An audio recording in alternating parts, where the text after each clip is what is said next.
Violence you have to protect. If the enemy comes to your house and attack you and your wife and children, you have to.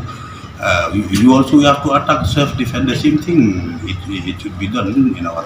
If it is legal or not legal, if enemy comes to your house to steal or to rob your house, you have to protect yourself. Whether it's legal or illegal, but you have to protect. I'm not saying this is an example that we should have a spirit to protect our people.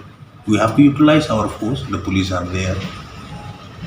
We have to utilize our force to protect our people. The police should go in the front to talk with the Assam police, like what we have seen regularly from time to time. The police are behind and the civilians are in the front.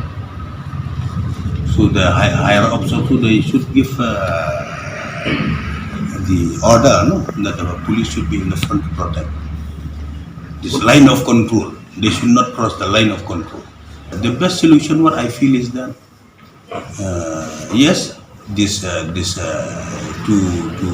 bring it to the negotiation in the form of meeting. Also, it is necessary. What was happening, so